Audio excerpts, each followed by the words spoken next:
Salam, bagaimana kabarnya saudara dimanapun saudara berada? Selamat beribadah bersama Gereja Kristus Jawaban. Sebelum kita melanjutkan ibadah, mari kita memperhatikan hal-hal penting berikut ini. Bagi saudara yang ingin mengikuti informasi gereja, saudara dapat mengikutinya dengan mendownload aplikasi di Play Store. Dan jangan lupa memfollow Instagram gereja @kristusjawaban.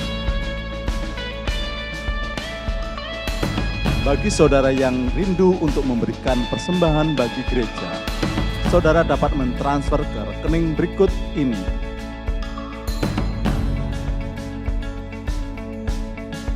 Atau saudara juga dapat melalui aplikasi GoPay, Dana, OVO, M-Banking BCA, atau M-Banking lainnya dengan scan QR Code berikut ini.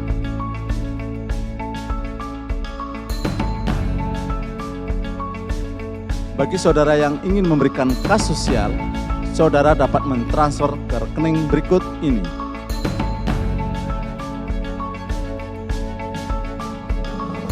Atau bagi saudara yang ingin memberikan persembahan persepuluhan, saudara dapat mentransfer ke rekening berikut ini.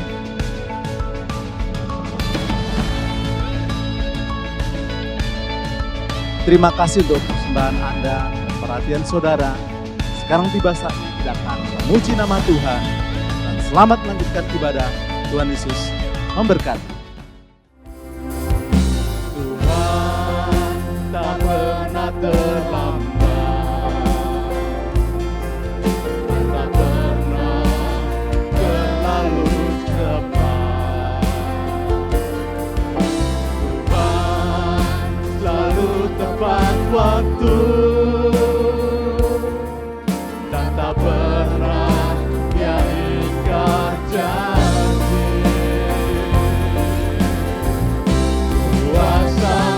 Sungguh tak terbatas, keajaiban-Mu tiada batas. Kasih-Mu tak terkecuali, aku kan bersandar dan mengandalkan-Mu, Yesus.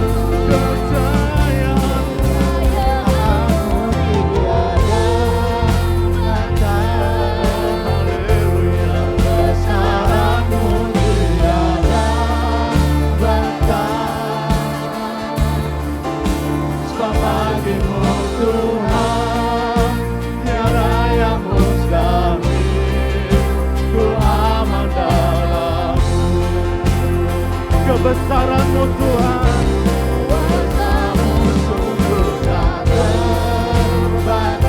Sungguh Tuhan kuasa-Mu, haleluya. Kasih-Mu tak terkecuali, oh kami mengandalkan bersandar dan mengandalkan-Mu, Yesus.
keajaibanmu tiada batas, kasihmu tak terselangi, aku kan bersandar dan mengandalkanmu, Yesus. Kejayaanmu ya Tuhan, kejayaanmu tiada batas,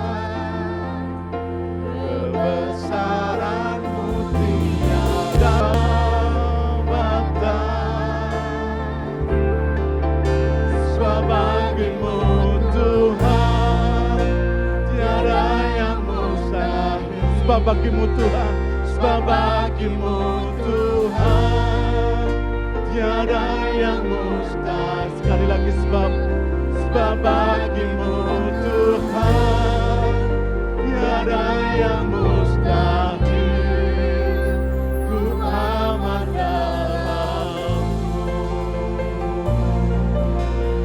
Haleluya, haleluya. Siapa yang percaya, sebab bagi Tuhan tidak ada yang mustahil, lambaikan tangan. Kita di rumah Tuhan harus bersuka cita. Amin. Haleluya. Berikan senyum kiri kanan meskipun tidak kelihatan wajahnya. Haleluya. Kita bersuka cita. Haleluya.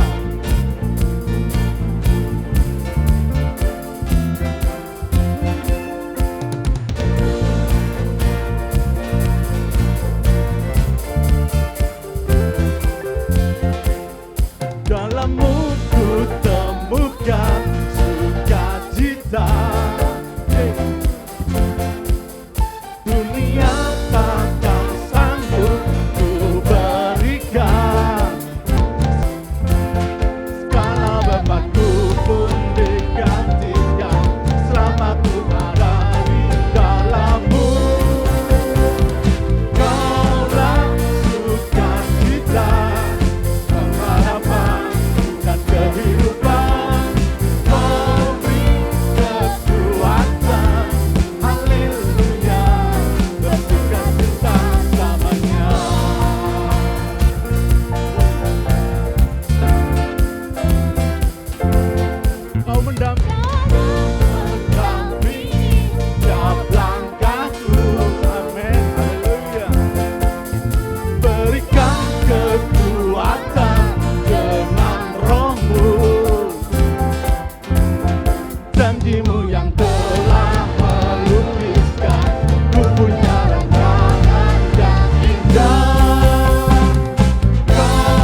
bersukacita dalam Tuhan.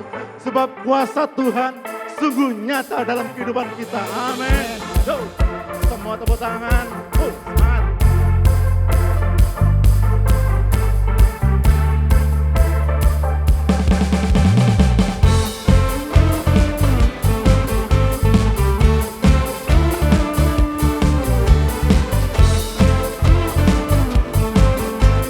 Ayo senyum, senyum, senyum. Pelukis cakrawala, merangkai jagat raya, pencipta alam semesta. Pemilik kehidupan yang sanggup menyelamatkan jalan-jalan kebenaran. Kami rindukan kuasa lawatan, kebangkitan pasti terjadi. Oh, oh, oh, katakanlah ledakan, kuat dan berkuasa, saat hati bersatu, menaikkan pujian, berlimpahkan, mujizat dinyatakan.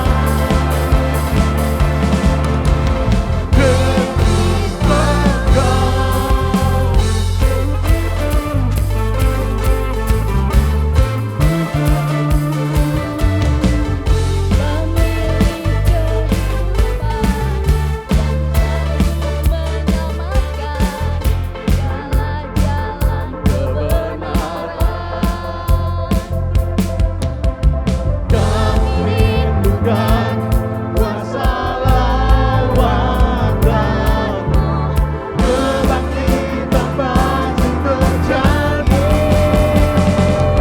Oh, oh, oh, datanglah dan berkata, kuat dan berkuasa, saat hati bersatu, menaikkan pujian, berlimpahkan, mujizat dinyatakan.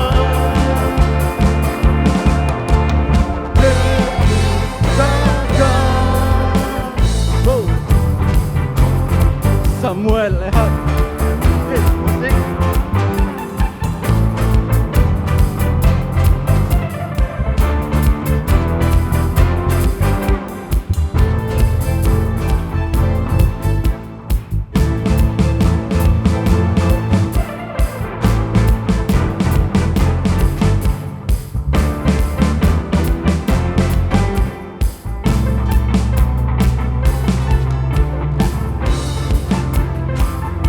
Sama-sama katakan.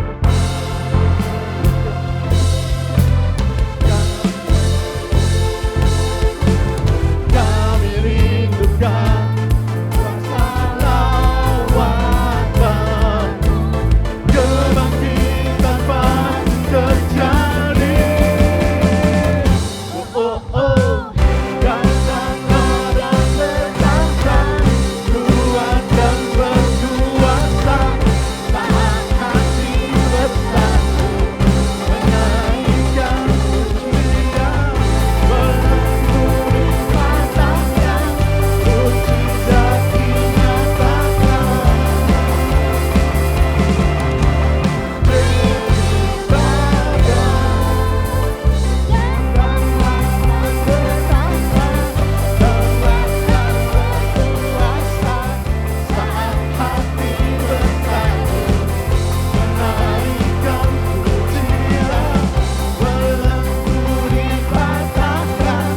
mujizat dinyatakan.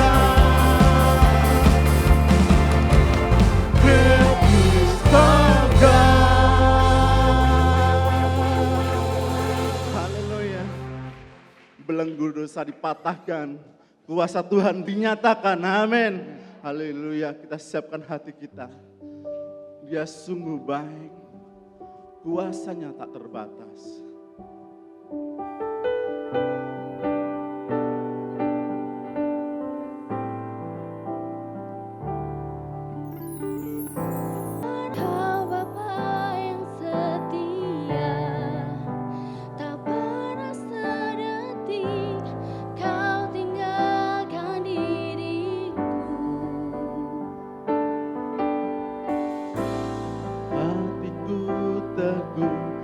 dalam janjimu sampai ku melihat kuasamu.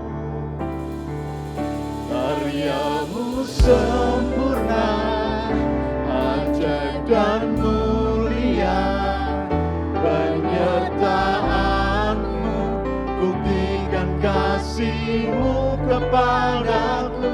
Ku agungkan Engkau, Yesus termulia, kasihmu terindah selamanya.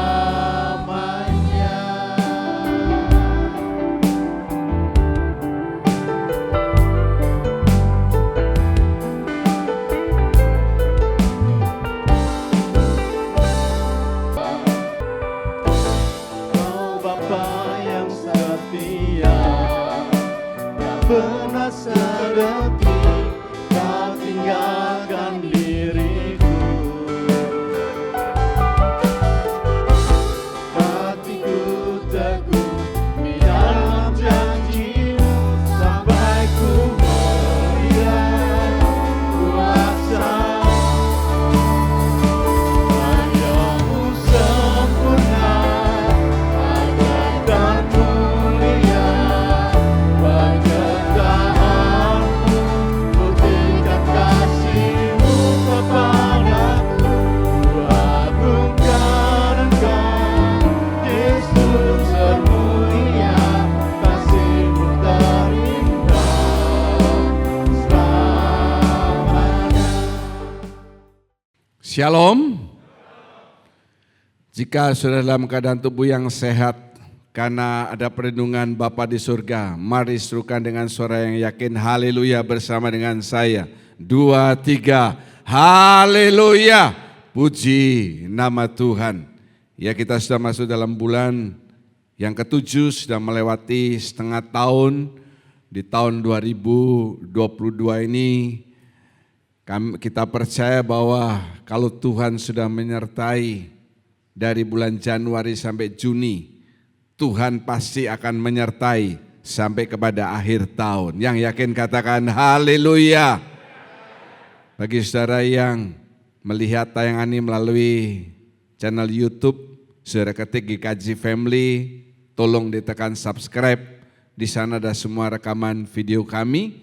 Juga yang melihat melalui televisi First Media, kami siaran channel Sian 390 HD setiap hari Minggu pukul 7 dan 12 WIB. Tuhan Yesus memberkati.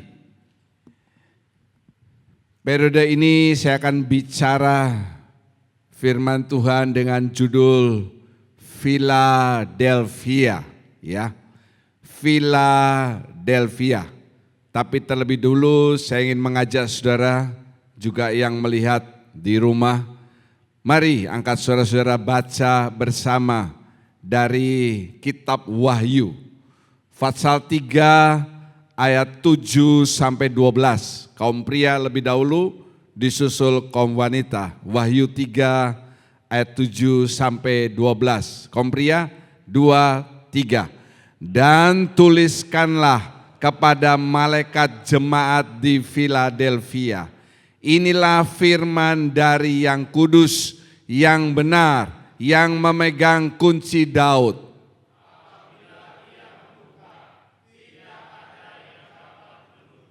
Apabila ia menutup, tidak ada yang dapat membuka. Aku tahu segala pekerjaanmu.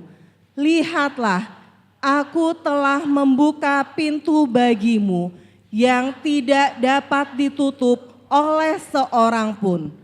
Aku tahu bahwa kekuatanmu tidak seberapa, namun engkau menuruti firmanku dan engkau tidak menyangkal namaku. Lihatlah, beberapa orang dari jemaah iblis, yaitu mereka yang menyebut dirinya orang Yahudi, tetapi yang sebenarnya tidak demikian, melainkan berdusta, akan kuserahkan kepadamu. Sesungguhnya aku akan menyuruh mereka datang dan tersungkur di depan kakimu dan mengaku bahwa aku mengasihi engkau.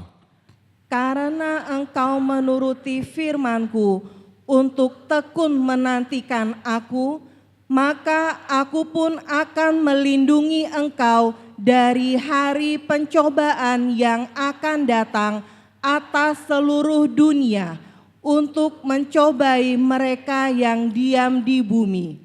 Aku datang segera, peganglah apa yang ada padamu, supaya tidak seorang pun mengambil mahkotamu. Barang siapa menang, ia akan kujadikan soko guru di dalam bait suci Allahku, dan ia tidak akan keluar lagi dari situ.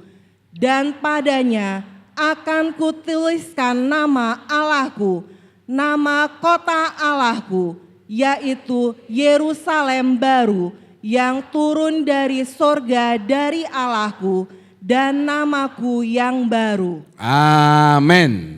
Puji nama Tuhan. Saya tertarik memeriksa salah satu dari suratan Yohanes kepada 7 jemaat, karena ada beberapa hal yang spesial dari Philadelphia.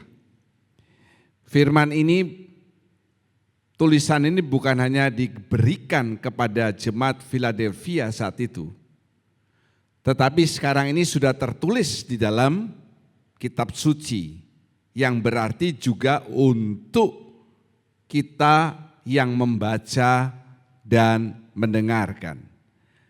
Saudara, kota Philadelphia ini sejarahnya didirikan oleh Kaisar Romawi yang bernama Attalus yang kedua. Kaisar Attalus yang kedua ini memerintah sekitar tahun 140 sebelum Masehi. Dan dia mendirikan kota Philadelphia. Kira-kira ini gambar Kaisar Attalus. Dari kata philo. Philo artinya kasih. Dan dari kata adelpos. Adelpos ini berarti saudara. Jadi Philadelphia artinya kasih persaudaraan. Mari kita baca. Philadelphia sama dengan 2-3. Philadelphia sama dengan kasih persaudaraan. Dan di Turki, ini tempatnya di Turki, kota Philadelphia ini masih ada. Masih ada sampai saat ini. Itu sejarahnya. Seperti yang sudah saya katakan, ada sesuatu yang spesial mengenai Philadelphia. Kalau saudara baca dari kitab Wahyu pasal 2 dan 3, di situ Yohanes menulis kepada 7 jemaat. Dan kalau saudara teliti, dari 7 jemaat itu, tulisan-tulisan itu menegur dan lain sebagainya. Hanya ada 2 yang tidak dicela oleh Tuhan. Apa itu? 1 Smyrna, 1 Philadelphia. Dan yang luar biasanya, dari 7 jemaat itu 5 sudah hilang. Karena kalau kita tahu sekarang Turki mayoritas adalah Islam. Hanya 2 saja yang sampai sekarang masih ada. Smyrna dan Philadelphia. Dan yang luar biasanya hanya 2 jemaat ini yang tidak dicela oleh Tuhan. Makanya saya ingin kita belajar dalam periode kali ini, bagaimana supaya saudara tidak dicela oleh Tuhan. Apa saja yang bisa kita pelajari? Itu adalah arti daripada firman Tuhan, cermin buat hidup kita. Naikkan sedikit. Sepintas mengenai Philadelphia pada saat itu, yang pertama jemaatnya tidak banyak. Dibanding dengan 7 jemaat yang lain, Philadelphia ini termasuk sedikit atau kecil jemaatnya. Saudara perhatikan, manusia itu melihat secara luar. Tapi Allah tidak hanya melihat kuantitasnya, secara luar itu kuantitas. Tetapi Allah lebih melihat yang di dalam atau kualitas. Kalau yakin katakan amin. Amin. Sepintas, wah luar biasa. Itu yang dilihat oleh orang. Tapi belum tentu Allah juga berkenan. Buktinya kan, Philadelphia sampai sekarang masih ada, meskipun mereka jemaatnya tidak banyak. Kalau saudara ingat kisah Gideon, waktu dia mau berperang, saudara masih ingat baik-baik, pertama yang mau ikut berperang tentara Israel jumlahnya 32.000 orang. Itu pasukan yang besar. Tolong dijawab. Akhirnya Gideon berperang dengan berapa orang saudara? Hah? Guru sekolah minggu bisa jawab? 300. 1 banding berapa itu?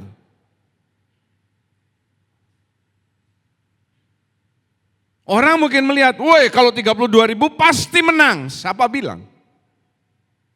Coba 32.000 itu yang berperang, kalah mereka. 300. Perbandingannya luar biasa. Tapi dengan 300 orang itu, Gideon menaklukkan musuh. Karena apa? Karena Allah beserta dengan mereka. Kalau suka main keroyokan itu iblis, saudara. Jadi saudara jangan sering terpengaruh. Main keroyokan, arus dunia, itu iblis. Kalau Allah tidak berperang dengan banyak orang, 300 orang saja dibandingkan 32.000. Yang kedua, karena jemaatnya kecil, keuangannya juga tidak banyak. Keuangan tidak banyak, tetapi yang luar biasa dengan keuangan yang tidak banyak ini, mereka bisa membantu jemaat-jemaat di tempat lainnya. Jadi orang yang bisa membantu orang lain bukan ditentukan oleh kaya atau tidaknya, banyak atau tidaknya uangnya, tetapi oleh hatinya. Saudara yang sudah diberkati Tuhan dalam hal harta, ekonomi, belum tentu saudara punya hati yang suka memberi. Dulu gaji 5 juta, kolektor 5.000. Gaji 10 juta, kolektor 5.000. Gaji 20 juta, kolektor 5.000.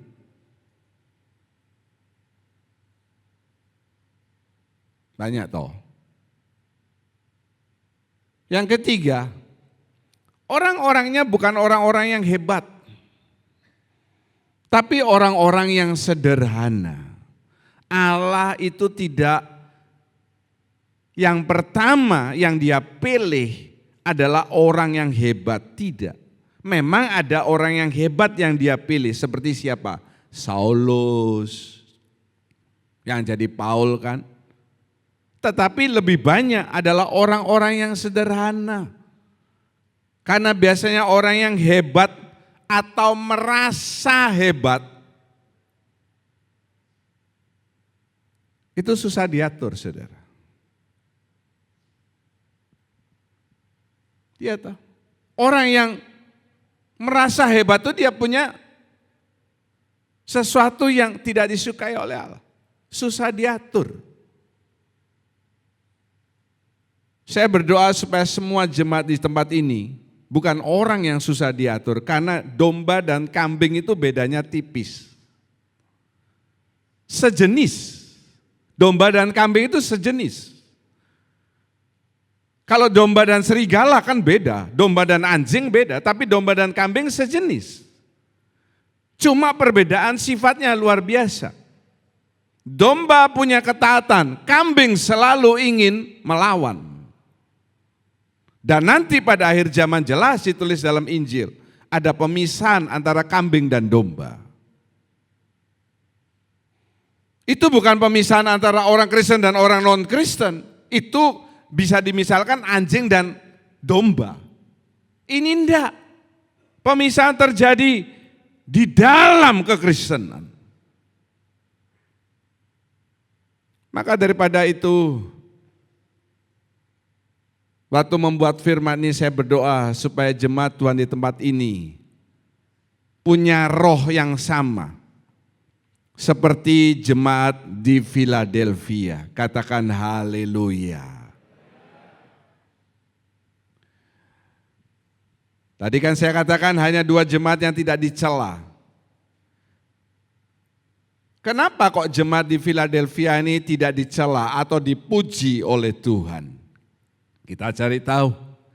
Yang pertama mari kita baca bersama dengan suara yang yakin. 2, 3. Setia kepada firman. Sekali lagi, 2, 3.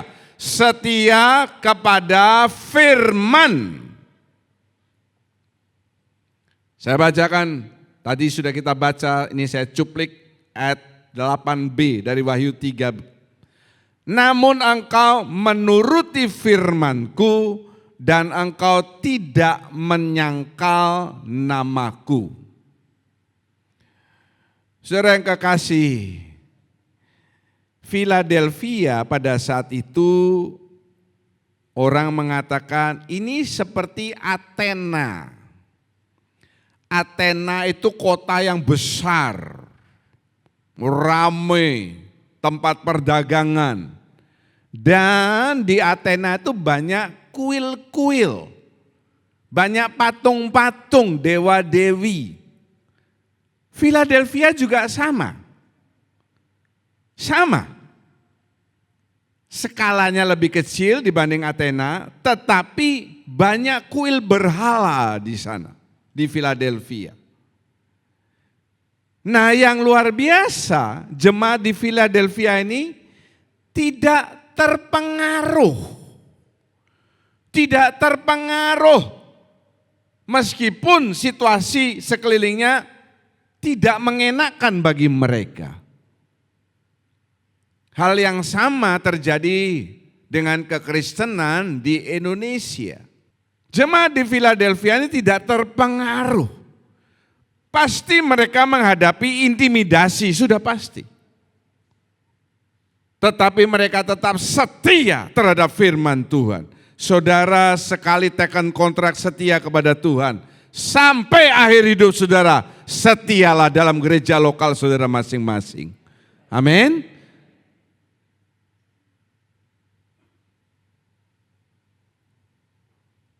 Di mana Tuhan sudah taruh saudara, sudah jangan banyak bertingkah. Setia, berbuah, itu yang paling utama. Kita harus menghasilkan buah.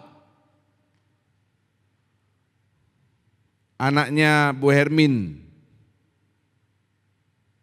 email, masih kecil,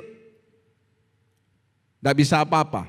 Sekarang sudah besar, bisa disuruh-suruh, jaga rumah.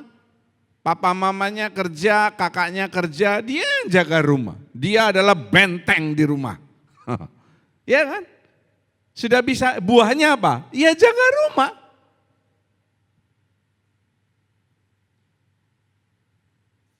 Yang kedua, mengapa jemaat di Philadelphia dipuji oleh Tuhan? Mari kita baca bersama. 2, 3. Tetap setia walau menderita. Sekali lagi, 2, 3. Tetap setia walau menderita. Saudara dengar ya ayat yang ke-8b ini lagi. Namun engkau menuruti firmanku, itu tetap setia kepada firman. Dan engkau tidak menyangkal namaku. Kalau saudara dengar menderita ini rasanya enggak ada yang orang yang mau menderita, ya pasti. Tetapi seperti saya katakan, jangan saudara kira waktunya masih lama, oh itu masih nanti. Kalau penderitaan itu datang di depan saudara, apa yang akan saudara lakukan? Penderitaan itu ya sekarang ini sudah bisa datang. Secara hantaman gelombang ekonomi. Yang tadinya kapal saudara, kapal pekerjaan saudara enak-enak saja, sekarang goyang. Yang tadinya kesehatan saudara fine-fine aja, saudara mendadak stroke.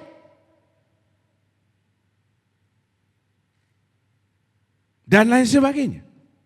Yang tadinya anak-anak saudara baik-baik saja, sekarang berulah semuanya.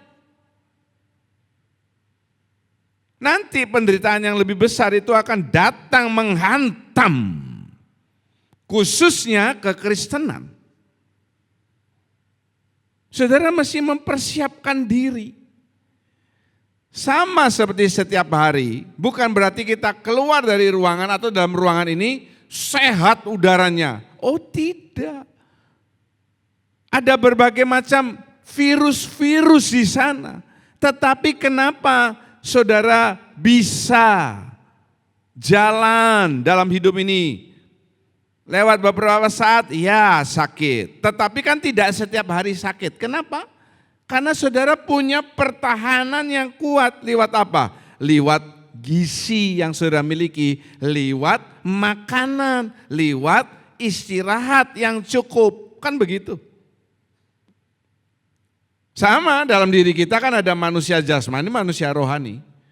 Kalau manusia rohani saudara kena hantam seperti begitu, apa yang akan terjadi? Minggu lalu saya bicara dengan sebuah keluarga di tempat ini. Sekaranglah saatnya semua firman yang kamu baca dan kamu dengar dari saya, itu kamu praktekkan dalam hidupmu saat hantaman itu datang.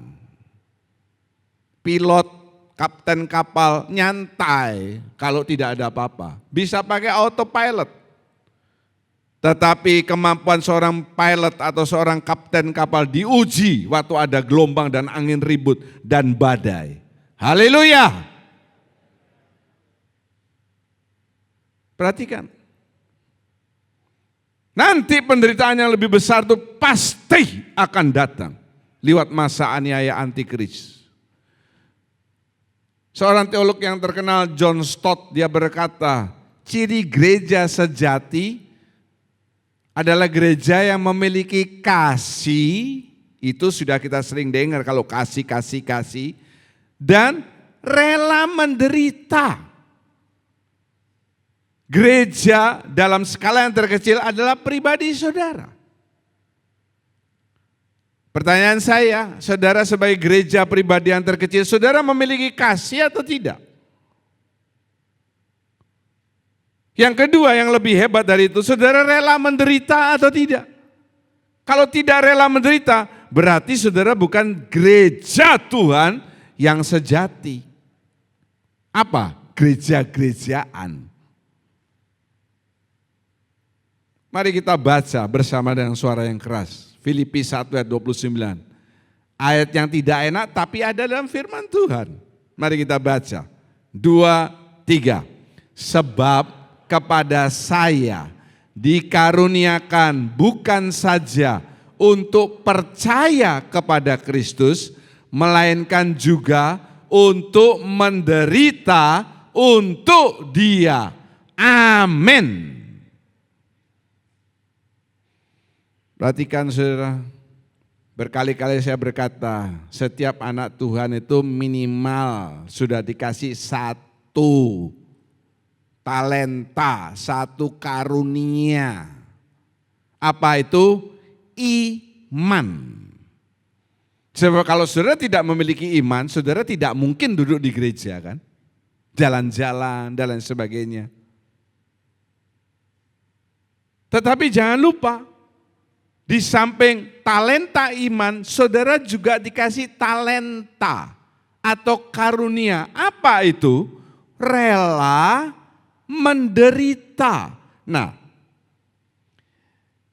Yesus juga memberikan perumpamaan. Ada orang yang dikasih 1, 2, dan 5 talenta. Ada yang menggunakan talenta itu, ada yang nyimpan. Nyimpan ini juga bisa berarti saudara nggak mau menderita. Kenapa saya jadi orang Kristen kok banyak masalah? Dulu waktu saya bukan orang Kristen, saya malah lebih enak hidupnya. Kok sekarang jadi orang Kristen malah lebih susah? Nah itu dia. Kalau saudara simpen talenta itu, artinya saudara tidak mau menderita untuk Kristus. Kalau saudara mau jadi pelayan Tuhan, anak Tuhan yang sungguh-sungguh, pasti saudara harus siap untuk menderita. Amin. Ini berita yang enggak enak. Tetapi bukan berarti penderitaan kita itu tidak mendatangkan apa-apa. Enggak. Penderitaan saudara itu akan diganjar oleh Tuhan pada hari Tuhan nanti. Pada saat dia memberikan pahala dan hukuman, saudara akan mendapatkan pahala masuk dalam kerajaan 1000 tahun damai sebagai orang yang memerintah dengan Tuhan. Haleluya. Jadi penderitaan yang sekarang firman Tuhan juga mengatakan, penderitaan sekarang yang saudara alami itu tidak sebanding dengan kemuliaan kekal yang akan saudara terima. Jadi jangan lupa, bukan hanya kita dikasih talenta karunia, percaya iman kepada Tuhan, tetapi juga harus siap menderita. Seperti tadi saya katakan, penderitaan ini sudah mulai alami saat ini. Ekonomi, kesehatan, keluarga dan lain sebagainya, anak-anak. Tetapi nanti penderitaan yang lebih besar akan datang. Saya ingat seorang tokoh gereja yang bernama Uskup Polikarpus. Nah ini, tadi kan saya katakan ada 2 jemaat, Philadelphia dan Smyrna. Nah ini Smyrna. Dia ini adalah murid langsung daripada Yohanes Pembaptis. Satu kali dia ditangkap oleh pemerintah Romawi pada saat itu. Sudah tua. Lalu di depan orang banyak, Polikarpus ini dibilang, kalau kamu tidak mau menyangkali Tuhan, aku potong kepalamu sekarang. Ya, sangkali Tuhan. Ini penderitaan yang puncak. Soal nyawa. Yang penderitaan yang saudara alami sekarang ini belum bicara soal nyawa. Tapi nanti akan datang penderitaan secara nyawa, saudara. Mungkin di Indonesia sudah mengalami di Ambon. Rekan-rekan kita seiman di Ambon. Di Maluku. Sudah jangan pikir, oh Maluku masih jauh. Belanda masih jauh. Belanda masih jauh, dia yang jajah Indonesia paling lama gitu loh, saudara. Apanya masih jauh? Di depan orang banyak, Polikarpus berkata, 86 tahun aku mengikut Tuhan. Tidak pernah sekalipun Tuhan mengecewakan aku.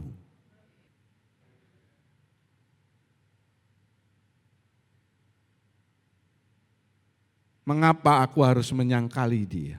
Ditebas kepalanya. Berapa umur saudara?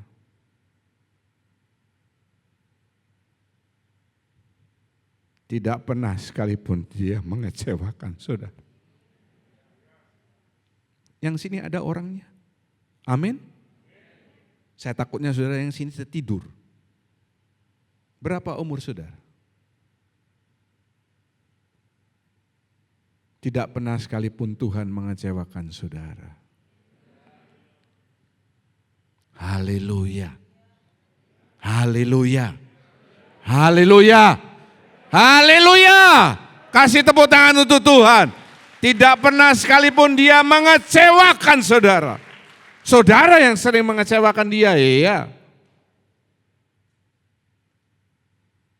Dia tidak mau menukar Tuhan dengan yang lain. Dan namanya diabadikan. Kalau sudah ada 2 poin kenapa Tuhan tidak mencela mereka. Setia kepada firman dan rela menderita. Sekarang kita lihat.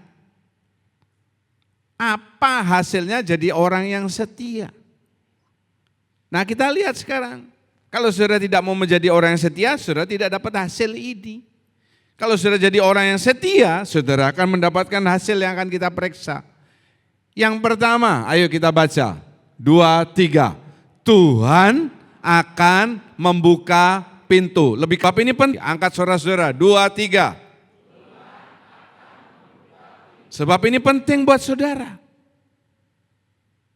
Dalam Wahyu 3 ayat 8a dikatakan, Aku Tuhan telah membuka pintu bagimu yang tidak dapat ditutup oleh seorang pun. Katakan haleluya. Kalau Tuhan yang sudah membuka, tidak ada orang yang bisa menutup. Kalau Tuhan sudah menutup, tidak ada yang bisa membuka. Seperti pintunya siapa saudara? Nabi Nuh. Pintu sudah ditutup, besannya dia, teman baiknya, soulmate-nya Nuh, teman-teman anaknya, mantunya, teriak-teriak kan. Bukain pintu, betul sekarang. Mungkin teriaknya tidak langsung karena hujannya kan tidak langsung bikin tenggelam bumi. Hujan 1 hari tidak berhenti-berhenti, 2 hari tidak berhenti-berhenti, 3 hari tidak berhenti-berhenti. Rumahnya mereka sudah mulai ketutup, baru mereka teriak-teriak. Kapalnya itu waktu hujan mulai turun tidak langsung berlayar, mana bisa jalan orang masih belum full air menutupi bumi. Begitu airnya sudah tinggi baru kapalnya gerak kan begitu.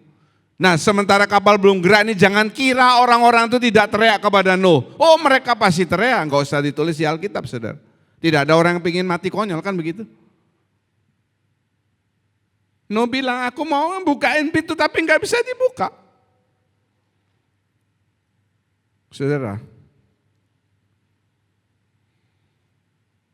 mungkin sekarang atau sebulan lagi atau setahun dari sekarang, kalau Tuhan belum datang, nanti ada pintu yang tertutup di depan saudara.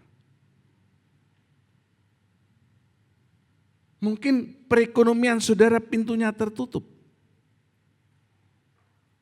Seperti saya katakan tiba-tiba kesehatan saudara pintunya tertutup.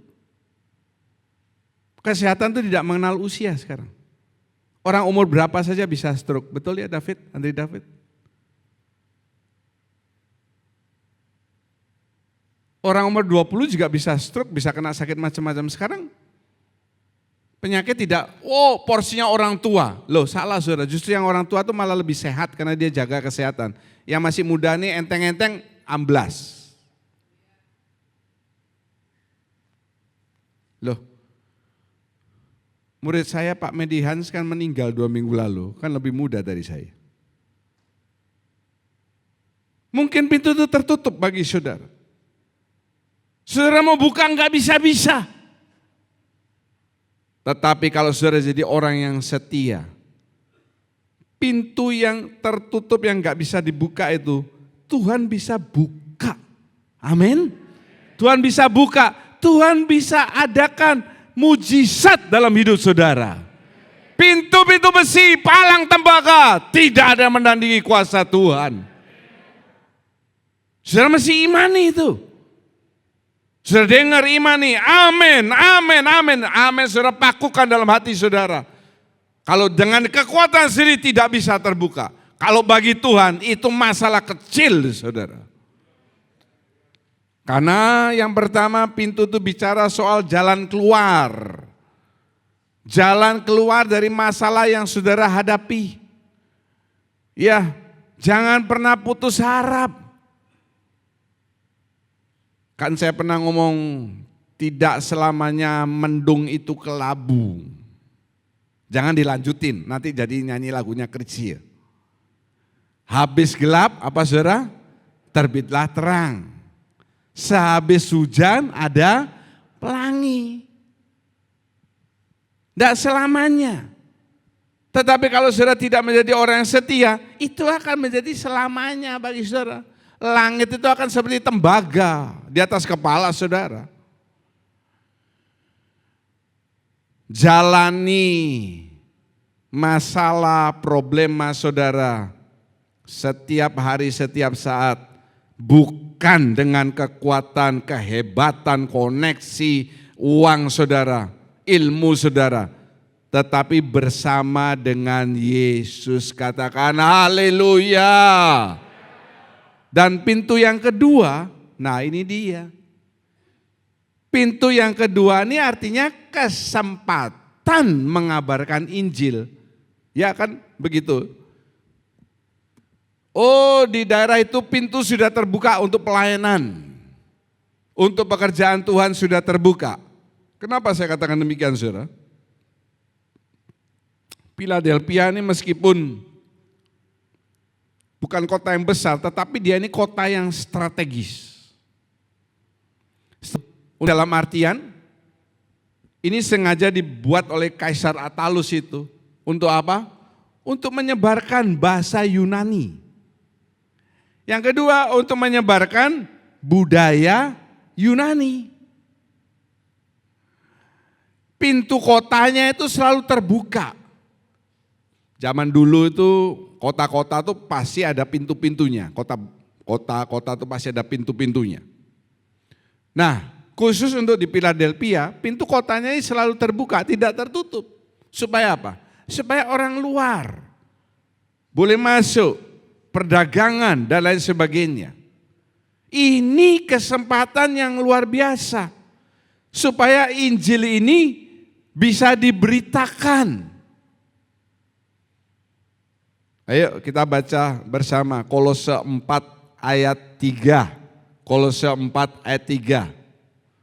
2, 3. Berdoa jugalah untuk kami, supaya Allah membuka pintu untuk pemberitaan kami, sehingga kami dapat berbicara tentang rahasia Kristus, yang karenanya aku dipenjarakan. Amin. Jelas ya? Dari Kolose 4 ayat 3 ini, pintu juga bisa berarti supaya Injil boleh diberitakan, saudara-saudara. Dari dulu kala, waktu saya baru mulai menjadi hamba Tuhan, sampai sekarang, saya ikut seminar Hagai di 1 bulan. Ikut ini, ikut itu. Intinya semua itu satu. Evangelism. Memberitakan Injil. Memberitakan Injil yang paling efektif itu adalah lewat personal. Beberapa tahun lalu selama 3 tahun berturut-turut datang penginjil namanya Peter Yongren. Mengadakan KKR di Gor Ngurah Rai. Boy, tiap malam puluhan ribu orang datang. Hari terakhir penuh sesak. Pertanyaannya adalah apakah orang-orang yang datang itu lalu menjadi anak Tuhan semuanya? Tidak. Yang paling efektif adalah mengadakan penginjilan itu secara pribadi. Dimulai dari keluarga. Saya sedang menyusun satu firman yang luar biasa. 2 minggu lagi kita akan dengar. Tentang penulis kitab Injil Markus. Dia bukan murid Tuhan. Bukan rasul maksud saya. Dan Injil Markus ini sebenarnya Injil pertama yang ditulis, bukan Matius. Dan penulis daripada kitab Markus namanya Yohanes Markus. Itu mempunyai garis keturunan yang luar biasa kepada Allah. Dimulai dari keluarga. Famili saudara. Orang tua, anak, cucu, mantu. Kalau sudah, misan, sepupu, om, tante, ya. Beritakan Injil kepada mereka. Yang kedua, teman kerja, teman kuliah, teman sekolah, teman bisnis.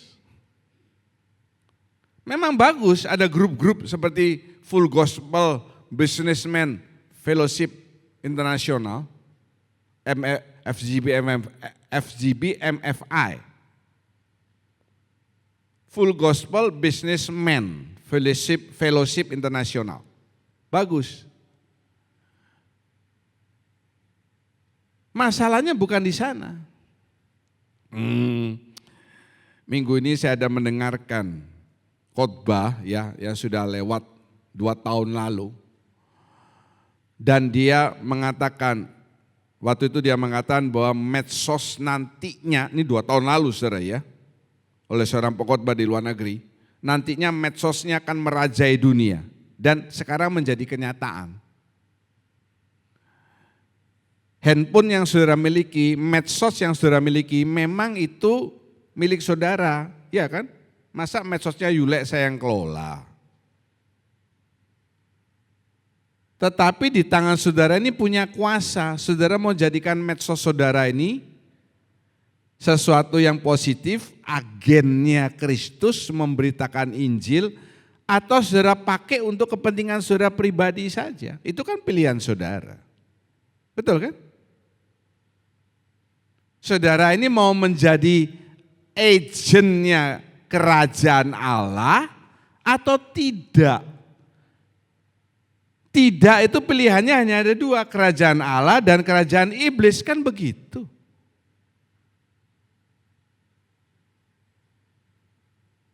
Kalau saudara pakai medsos saudara untuk kerajaan Allah, iblis minggir dong. Sekarang makin lama pintu itu makin terbuka. Karena apa? Karena kedatangan Tuhan sudah semakin dekat. Perhatikan ya, kedatangan Tuhan semakin dekat, pintu memberitakan Injil itu semakin terbuka. Kesempatan sudah hampir berakhir. Ayo kita gunakan medsos saudara, pertemanan saudara, dan lain sebagainya untuk memberitakan. Apa sih artinya Injil saudara? Apa? Kabar baik, good news. Berkali-kali saya berkata, kalau saudara punya informasi, saudara hari ini 3 Juli, itu McDonald berulang tahun. Yang keberapa saya lupa tanya sama Uncle McDonald, Paman McDonald. Hari ini 3 Juli, di seluruh gerai McDonald seluruh dunia, saudara beli 1 dapat 1.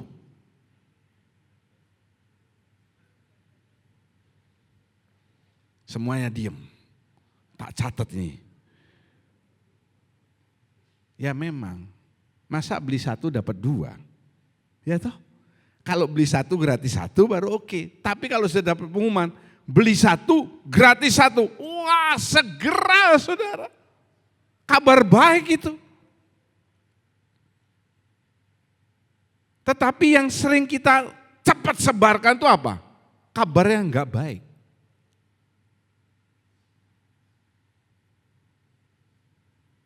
Saudara ini bukan agennya kerajaan surga. Iya, saudara jadi anak Tuhan, tetapi saudara bukan agen kerajaan surga. Kok bisa Pak? Oh bisa saja. Yang kedua, apa hasilnya kalau setia? Tolong dibacakan ayat yang ke-9. Musuh takluk, katakan bersama, musuh takluk, 2, 3. Musuh takluk, amin. Lihatlah, beberapa orang dari jemaah iblis, yaitu mereka yang menyebut dirinya orang Yahudi, tetapi yang sebenarnya tidak demikian, melainkan berdusta, akan kuserahkan kepadamu. Sesungguhnya aku akan menyuruh mereka datang dan tersungkur di depan kakimu dan mengaku bahwa aku mengasihi engkau. Haleluya. Saya coba lihat ayat ini baik-baik. Beberapa orang dari jemaah iblis tetapi menyebut dirinya orang Yahudi. Orang Yahudi ini adalah orang yang percaya mengenal Allah. Tetapi di antara kumpulan orang Yahudi ini ada jemaah iblis, artinya jemaah yang ditunggangi oleh iblis. Ini ditulis melihat peristiwa yang belum lama terjadi.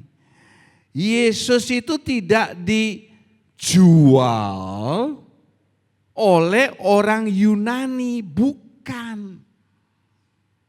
Yesus dijual oleh orang Yahudi dan lebih luar biasanya oleh pemimpin-pemimpin orang Yahudi. Pemimpin agama, ahli Taurat, imam kepala, orang-orang Sanhedrin. Nah itu dia.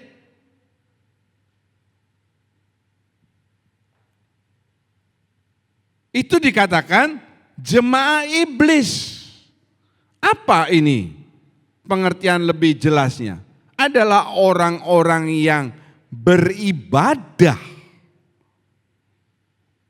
tetapi kenyataannya mereka bukan hanya tidak mengakui, tetapi menentang pekerjaan Allah. Orang-orang yang beribadah tetapi menentang pekerjaan Allah. Pekerjaan Allah itu bisa dalam bentuk macam-macam.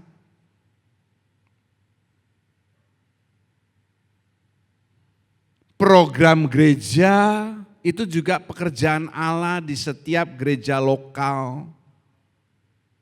Masing-masing gereja lokal punya program kerja yang ada yang sama, ada yang berbeda. Itu pekerjaan Allah, misalnya apa? Pembacaan Alkitab. Bukan hanya di gereja Kristus Jawaban, tapi di banyak gereja program pembacaan Alkitab setiap hari itu ada. Ini namanya pekerjaan Allah, program gereja. Jadi pekerjaan Allah itu kan tidak, mana Allah, enggak ada. Pekerjaan Tuhan itu lewat program gereja. Kita ikuti, karena tidak ada program gereja tuh yang seperti begini.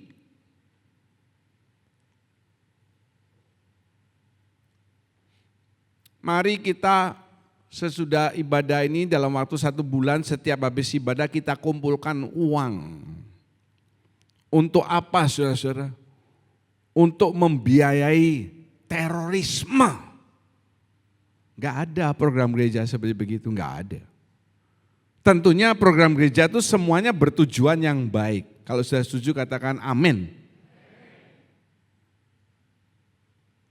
Nah jemaah iblis ini tampaknya beribadah di gereja, tetapi menentang program gereja, menentang pekerjaan Allah. Dan sudah lihat di sana dikatakan, aku akan menyuruh mereka datang dan tersungkur di depan kakimu. Saudara-saudara, mungkin dalam sekarang atau nanti di depan, ini kan kita mesti berjaga-jaga, stay alert. Ada musuh-musuh saudara yang saudara sekarang belum tahu. Teman bisnis, teman kerja yang saling sikut menyikut karena sekarang ini Meskipun Bali sudah mulai rame, tetapi jangan lupa ini kan musim liburan anak sekolah. Ya toh? Dari Jawa, dari mana kan banyak bis-bis datang kan musim libur. Nanti kelihatannya bulan Agustus baru sudah bisa lihat, September. Nah itu bagaimana? Karena tadi saya bicara dengan seseorang, iya tempat usaha saya sudah mulai buka lagi. Tetapi tamu asing yang datang kemarin cuma 5 orang tok. Cuma 5 orang. Yang biasanya ratusan ini 5 orang. Tamu lokal enggak ada yang datang. Bisa jadi musuh itu adalah orang yang tidak saudara sangka, sahabatmu yang baik. Ya, enggak usah khawatir. Selama backing saudara Tuhan Yesus Kristus, selama saudara setia, selama saudara adalah orang yang selalu mendukung pelayanan pekerjaan Tuhan, tidak usah khawatir. Itu nasihat saya. Yang yakin katakan haleluya. Haleluya. Yang ketiga, apa hasilnya? Dilindungi saat hari pencobaan. Kita dengarkan ayat yang ke-10.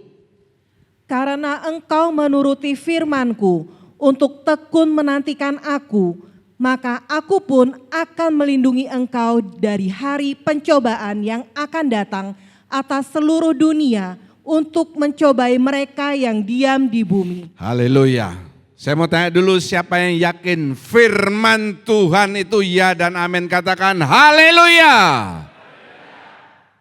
Ini perhatikan loh. Nanti akan ada hari pencobaan atas seluruh dunia untuk mencobai mereka, bukan tulisannya yang di luar Tuhan, bukan. Yang diam di bumi. Jadi seluruh manusia akan mengalami hari pencobaan. Kapan itu? Nah ini dia. Kita ini sudah di sini, sudah lebih sebetulnya. Sudah mepet-mepet di sini. Zaman Allah Roh Kudus. Ini loh hari pencobaan. 7 tahun masa antikris. Buah sulung gereja ini akan diangkat. Dalam doktrin teologi itu ada 3 pandangan. Pre-tribulation, middle tribulation, atau ajaran yang tribulation. Ada gereja pengajaran yang mengatakan, gereja besar, aliran besar di Indonesia, dan banyak gereja akan diangkat di sini, harus mengalami tribulation. Saya sih enggak mau. Saya selalu menekankan dalam firman Tuhan saya, saudara harus masuk di buah sulung gereja, karena firman Tuhan sudah menulis. Luar, saudara baca saja di kitab Wahyu, pasal-pasal yang 11, 12 dan lain sebagainya sampai terakhir. Wah ini luar biasa ini. Aniaya yang akan terjadi luar biasa. Tidak mungkin bisa tahan. Tidak mungkin bisa tahan. Kecuali dia menyerahkan nyawanya. Mati di tangan antek-antek antikris. Kita kan sudah belajar banyak itu. Mulai dari gerakan New Age Movement. Ya. Gerakan New Age Movement ini sudah menguasai PBB, sudah menguasai dunia loh saudara. Berkali-kali saya mengatakan bendera LGBTQ itu sudah berkibar di markasnya PBB, bendera pelangi itu. Bahkan tuan rumah Piala Dunia di mana? 2022 Qatar. Qatar sudah tahu negara mayoritas apa? Dia menolak LGBTQ, tetapi dari FIFA, bukan FIFA kosmetik, FIFA, Federation International Football Association. Kalau hotel-hotel di Qatar tidak menerima kaum LGBTQ, tidak jadi sepak bola di Qatar, seperti begitu. Jadi apa? Mereka membuka. Karena nanti akan banyak yang datang LGBTQ. Jadi saudara nggak usah ke Qatar. Mending saudara ke Suriah saja. Ada apa Pak di Suriah? Makanya baca-baca saudara ya. Ini dia. Ini hari pencobaan. Dikatakan di sana dilindungi saat hari pencobaan. Dilindungi ini bisa berarti dua. Satu, sebelum tiba hari pencobaan saudara sudah diangkat.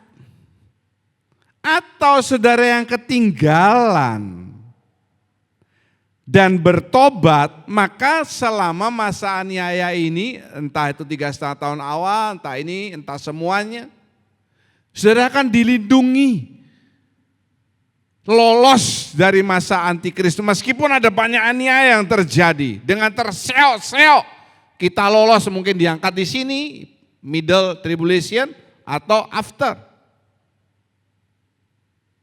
Tetapi saya berdoa, saya memberitakan firman pagi ini buat yang mendengar juga di rumah, dimanapun saudara berada. Saudara di tempat ini usahakan diri saudara ada di sini. Katakan haleluya dong. Usahakan di sini. Ya, ini bukan dongeng saudara, bukan. Pasti terjadi karena firman Tuhan ya dan amin adanya. Akan terjadi di seluruh dunia untuk seluruh umat yang ada di sana. Baik itu manusia, hewan, semuanya. Pokoknya semua makhluk hidup.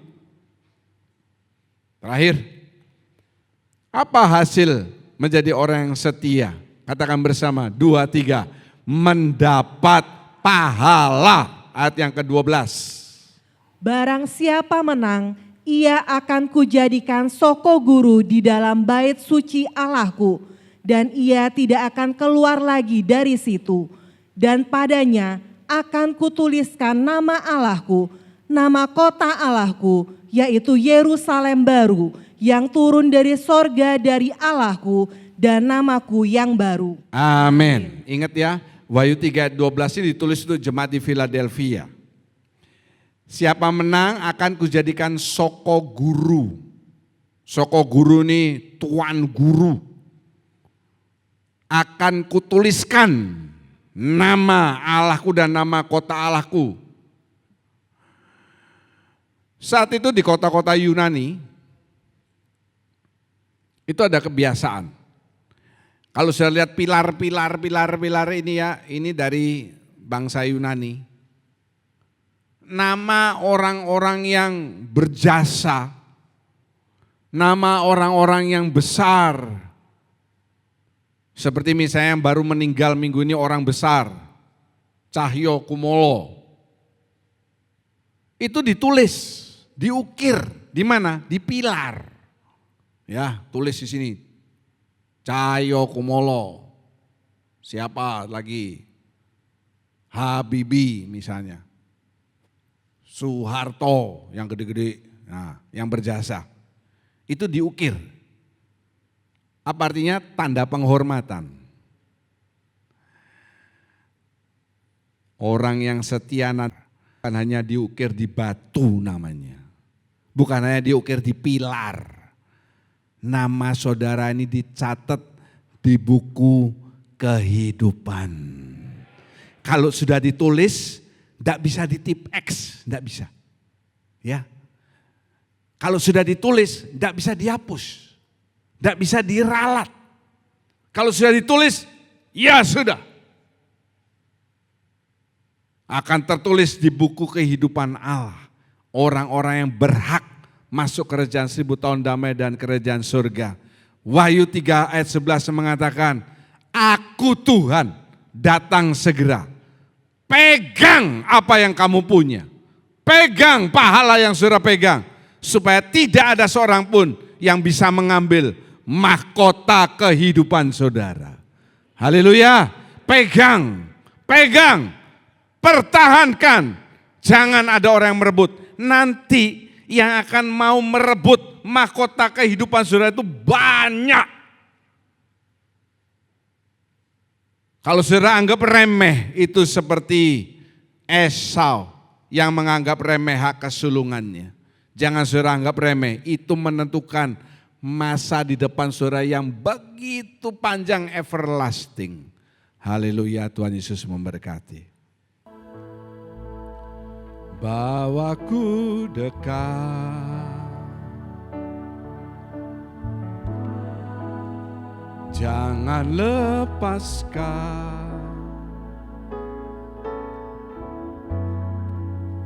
ku serahkan seluruhnya kepadamu, sahabatku. Kau yang ku rindu,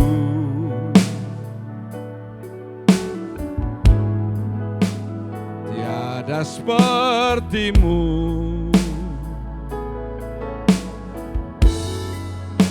Tak ada yang menggantikanmu. Dekap hangat pelukanmu, bawa diriku mendekat padamu.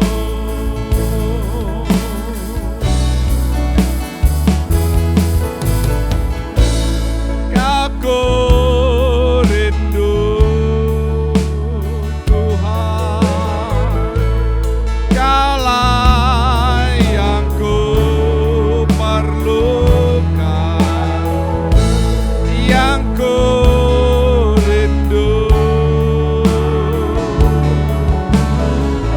berada di dekatmu. Haleluya. Draw me close to you,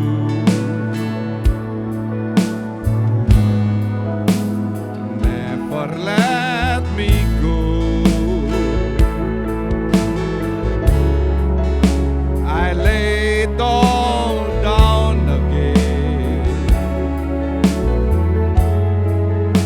to hear you say that I'm your friend. You are my desire,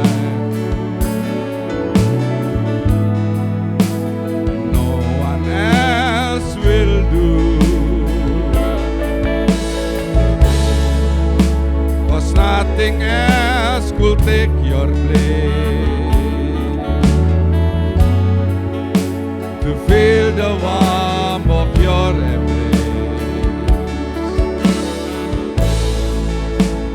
Help me find a way, bring me back to you. You're all I want, you're all I want, Jesus.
dengan saudara.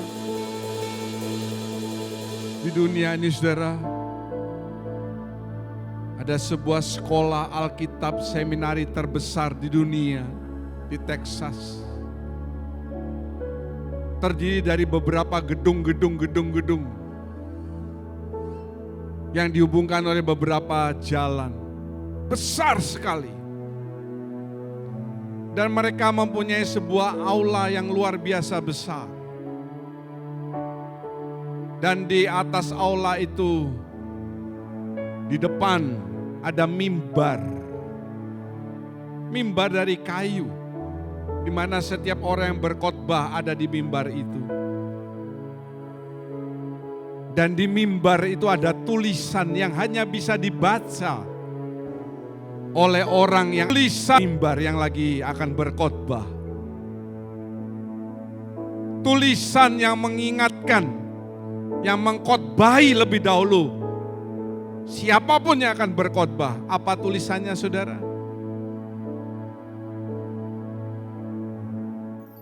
They want to see Jesus.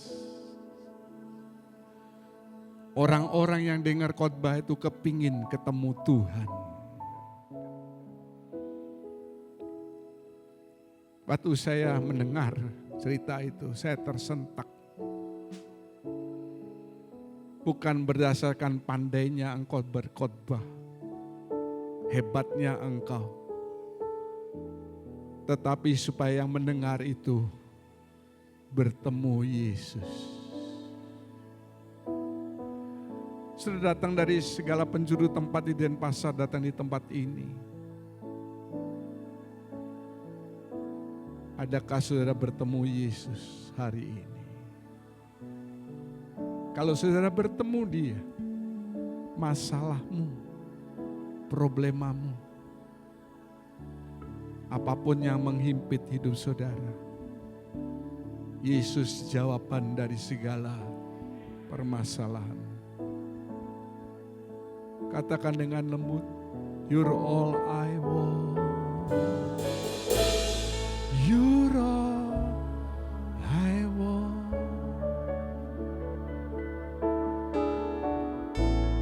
You're all I've ever needed. You're all I want. Help me know you are near. Haleluya. Haleluya. Benar Tuhan, di dalam kehidupan kami hanya Engkau yang kami ingini. Di dalam kehidupan kami mau terus mendekat, lebih dekat kepadamu. Hanya Engkau satu-satunya yang kami ingini dan kami miliki. Terima kasih Bapa buat firman pada pagi hari ini. Biarlah telinga yang mendengar, biarlah hati boleh merespon setiap firman Tuhan pagi hari ini. Biar kami di tempat ini menjadi orang-orang yang dipuji oleh Tuhan, bukan dicela. Kami mau dipuji oleh Tuhan karena kami menjadi orang yang setia melakukan firman Tuhan. Kami mau tetap setia walau kami menderita, sebab penderitaan yang kami alami di dunia ini hanya sementara, tidak dibandingkan lebih daripada kemuliaan yang akan kami terima. Terima kasih Tuhan, dan kami bersyukur ada ganjaran yang akan kami terima ketika kami setia. Tuhan, setiap pintu-pintu yang tertutup, Tuhan yang bukakan. Setiap musuh-musuh di depan kami, Tuhan yang taklukkan. Dan kami dilalukan, kami dilindungi dari masa pencobaan. Dan kami mendapatkan pahala dari Tuhan. Terima kasih Tuhan, terima kasih. Biarlah kami di tempat ini menjadi orang-orang yang setia di hadapan Tuhan. Orang baik banyak, tapi orang setia di manakah mendapatkannya? Biarlah ini kami Tuhan, ini umat-Mu. Kami mau setia sampai Engkau datang kembali. Terima kasih Bapa untuk hamba-Mu yang menyampaikan firman. Tuhan, biarlah Engkau memakai hamba-Mu lebih-lebih lagi. Tuhan akan bukakan rahasia firman yang belum pernah hamba-Mu dengar, belum pernah hamba-Mu lihat, dan belum pernah terpikirkan. Itu yang Tuhan akan berikan buat hamba-Mu. Tuhan tambahkan kekuatan dan keluarganya, Tuhan berkati. Terima kasih Bapa, di dalam nama Tuhan Yesus Kristus kami berdoa mengucap syukur, haleluya, amin. Bapa kami yang di surga, kami mengucap syukur senantiasa untuk pagi ini, untuk berkat firman Tuhan yang sudah kami dengar. Biarlah Tuhan berkat firman Tuhan pagi ini boleh menguatkan sekalian daripada masing-masing kami. Terima kasih Tuhan Yesus, saatnya kami memberikan persembahan kami. Biarlah kami boleh memberikan dengan tulus hati, dengan penuh sukacita, sukarela, semuanya untuk kemuliaan nama Tuhan. Dan semuanya untuk pekerjaan rumah Tuhan. Terima kasih Tuhan Yesus, hanya di dalam nama Tuhan Yesus kami sudah berdoa dan mengucap syukur. Haleluya, amin. Kami menengadahkan kedua tangan, mengangkat wajah, mengatakan amin untuk setiap penataan firman Tuhan yang kami yakini kebenarannya. Karena kami percaya saat ini tingkap-tingkap surga terbuka. Engkau sedang memandang kami dengan wajah kasih-Mu untuk mencurahkan berkat-berkat yang kami butuhkan. Berkati setiap persembahan yang sudah diberikan, setiap pelayan kemah suci hari ini, anugerah Tuhan turun ke atas hidup mereka. Setiap tangan memberikan persembahan kudus, tanda ketatan mereka terhadap perkara firman Tuhan yang paling sederhana. Sebaliknya percayalah janji-janji Tuhan yang ya dan amin akan berlaku dalam kehidupanmu. Tuhan menolong setiap anggota gereja, setiap yang mendengarkan firman Tuhan ini di rumah, yang dalam keadaan sakit, dalam nama Tuhan Yesus Kristus, kuasa kesembuhan, kuasa pertolongan menjamah hidupmu. Yang dalam kesusahan Tuhan hiburkan, yang dalam kekurangan Tuhan mampu mencukupkan kebutuhanmu. Kami percaya karena Engkaulah Allah Bapa kami yang luar biasa. Terima kasih Bapa. Pada akhirnya saudara yang kekasih, Tuhan memberkati engkau, Tuhan melindungi engkau, Tuhan menyinari engkau dengan wajah-Nya, Tuhan memberi engkau kasih karunia, Tuhan sedang menghadapkan wajah-Nya kepadamu untuk mencurahkan damai sejahtera. Segala puji dan syukur kami naikkan dalam namanya Tuhan Yesus Kristus. Kami berdoa dan mengucap syukur. Haleluya. Kira